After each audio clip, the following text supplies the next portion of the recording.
Dje në fund edhe të ndeshjes ishte Ysaj ai që i shkoi pranë lojtarit për t'ju bashkuar festës së të gjithë ekipit. Çfarë nuk po shkon me brojën në analizën tuaj nga sa keni ndjekur?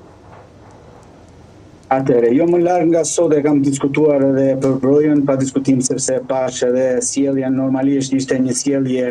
e një lojtari profesionist, mendoj edhe pse dikush mund ta mendoj të kundërtën, mendoj që ai e ka ndier që nuk ka bërë mirë, ka ndier se pasur një pesh që duhet ta ndihmonte këtë skuadër akoma dhe më shumë dhe pa diskutim që është ndier keq dhe normalisht u pa dhe ajo sken që ai ishte në gjendje jo të mirë, mendoj nga ana psikologjike, ku pam edhe Ysajn që shkoi dhe ta merrte për ta çuar tek tifozët tanë. Kështu që mendoj që ana psikologjike e tij është ajo është problemi ngërçi momental. Një lojtar si Broja i duhet Shqipërisë, një lojtar me cilësi të tilla, unë nuk shikoj vlerën që mund të jetë sepse vlerat janë relative. Unë shikoj cilësitë e lojtarit dhe një lojtar i tillë siç është Broja i duhet jashtëzakonisht shumë kësaj kombëtare, sepse normalisht është një forcë e shtuar për këtë skuadër dhe është një motivim edhe për shumë lojtarë të tjerë që janë brenda skuadrës. Çfarë analize, profesor, mund t'i bëni të gjithë rrugtimit kombëtares shqiptare në këto kualifikuese për botërorin? Atëre, kemi bërë ndeshje shumë të mira, mendoj, kemi marrë rezultate shumë të mira pa diskutim, kemi gabuar jashtëzakonisht shumë në disa ndeshje, por gabimet mendoj që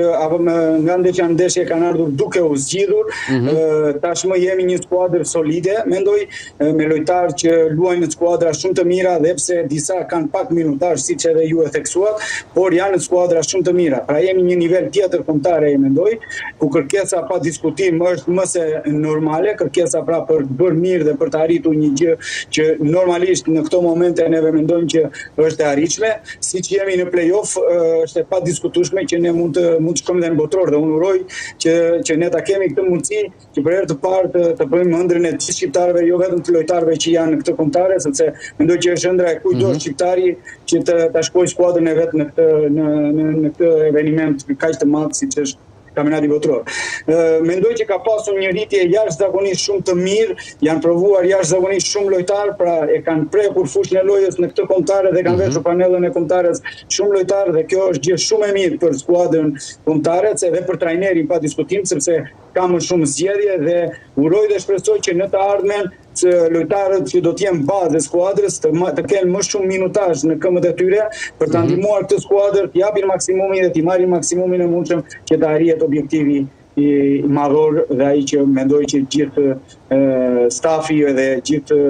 kryetësia e federatës shpreson. Profesor, a mendoni se ishte ndeshja me Serbinë më decizivja e këtij rrugtimit kombëtar son për rrugtimin drejt botërorit? Shiko, nga ana profesionale unë mund të them që çdo ndeshje është shumë e rëndësishme, siç ishte edhe Andorra, sepse në momentin që ne nuk do të merrim një 3 pikë me Andorrën, pa diskutim që do të ishte shumë e vështirë. Pra, çdo ndeshje ka historinë e vet, çdo ndeshje ka objektivin e vet, çdo ndeshje ka rëndësinë e vet. Por ajo ndeshje me Serbinë edhe për nga ana emocionale mendoj, u ka dhënë një shtys këtyre lojtarëve dhe i ka motivuar akoma dhe më shumë. Ka qenë jashtëzakonisht shumë një 3 pikë i rëndësishëm sepse luaj jashtë, pra luaj në Serbi dhe një 3 pikë i marr kundrejt një skuadre që do të thosha është e përbërë me shumë cilësi dhe kualitet në fushën e vet, do të thotë që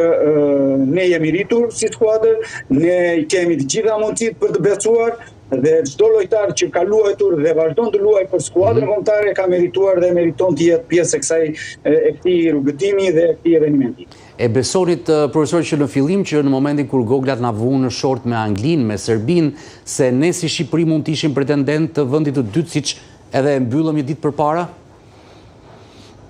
Shikoj, në momentin që neve kemi qenë në këtë grup, lojtarët tanë kanë qenë në një formë shumë të mirë, shumë lojtarë kanë luajtur edhe pse tani nuk janë në gjendje mjaft të mirë, do të thoshta në atë 100% e vet, dhe realisht besoja sepse sepse më jepnin besim lojtarët, pra më jepnin një shtys për ta besuar që ne mund të kualifikoheshim për arsye sepse jemi një skuadër, mendoj jo vetëm nga ky rrugtim, por neve faktuam edhe në Europian, ku do të thotë edhe rrugtimi Europian ishte një nga ata, mendoj, rrugtimet mjaft të mirë, mjaft mbreslënës për çdo lojtar, për çdo ndeshje që kemi zhvilluar. Europiani vet, ku jemi ballafaquar, mendoj, me ndër skuadrat më të mira të Europës. Dhe po t'i bëjmë një krahasim, nuk kemi marrë rezultate, por kemi krijuar idenë që jemi një ekip konkurrues.